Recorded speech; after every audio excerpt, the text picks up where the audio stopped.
up? Billboard Chris. Yeah. Thank you for doing this. Thank you, man. Appreciate you coming. Thank you. My pleasure. Day. You too. Is there anything you want to say in terms of, like, you know, some people that I know, some people that don't even know about you. I know people that don't know why this issue is important. People in my own family even. So what would you tell them right now? Why are there so many people, and what do you have to say about there seems to be an equal, maybe a little more of the trans or us here, the crowd? It's like 40, 60? It's normally 100 to 1, so this is fine. Everyone's been too afraid to speak out against this in Canada for years. So this is a watershed moment for Canada, because for the first time we have a huge group of people supporting this message, which is not controversial. The vast majority of the population agree that we should not be blocking puberty in children. We shouldn't be giving them the opposite sex's hormones and doing surgeries on them. We shouldn't be teaching them this psychologically abusive nonsense that they might have been born in the wrong body. What does that even mean? It means nothing. This is a pseudo-religious movement. It's like a cult that has permeated all of society, and it's harming tens of thousands of kids, and we got to put a stop to it. And that starts with the schools, because they're teaching this to our kids in schools. This is a far-left political ideology, and we got to get it out of there. Well, thankfully, I think you'd agree that this information age, a lot of the people who have had regrets about these surgeries are coming out. And their stories are coming out. You can't stop this information coming out. Yeah, stopping the development of a child is totally insane. These are children. Do all these people forget what it is to be a child? What are they campaigning for?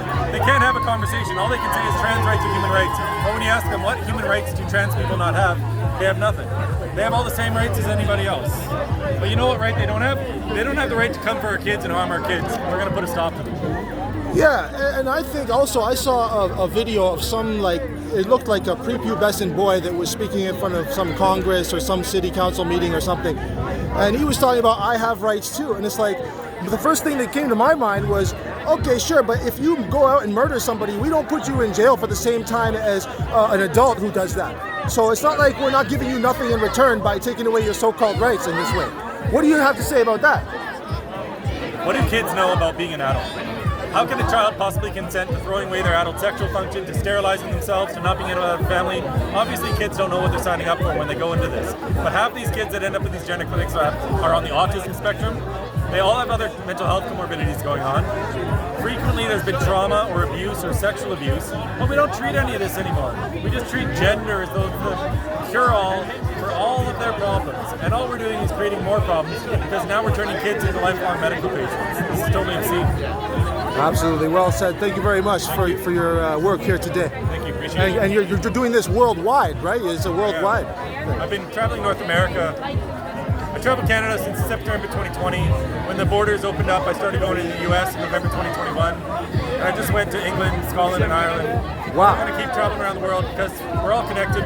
This is all being pushed by world organizations like the UN, World Health Organization, World Economic Forum, all the governments. They're all in league together on this. So the more awareness we create everywhere, it helps us all. Yeah, there was an MP a couple of years ago that raised the issue of is our government taken over by World Economic Forum? I mean, the Klaus Schwab... These world leaders who go to Davos every year, and they think they're going to solve all the world's problems. There are these dozen people who think that they've got it all figured out, that by taxing us they're going to stop climate change, and they're pushing this gender ideology as well. It's coming from the top down. Most teachers don't even want to teach this, but it comes from the administrators, it comes from the school districts. They bring in outside speakers to talk to the whole school. So even if your teacher's not teaching this to your kids aren't safe, because they're getting it in the culture, they're getting it from other kids, and they're getting it from people who get brought into the school to talk to everyone. And we just got to put a stop to it all, because this is a political ideology harming our kids. And you have a couple kids, don't you? I have two girls. You have two girls. So this hits home for you. Yeah, they're not affected by this at all. And I made sure they weren't going to be affected by it by learning all about it and having conversations with them.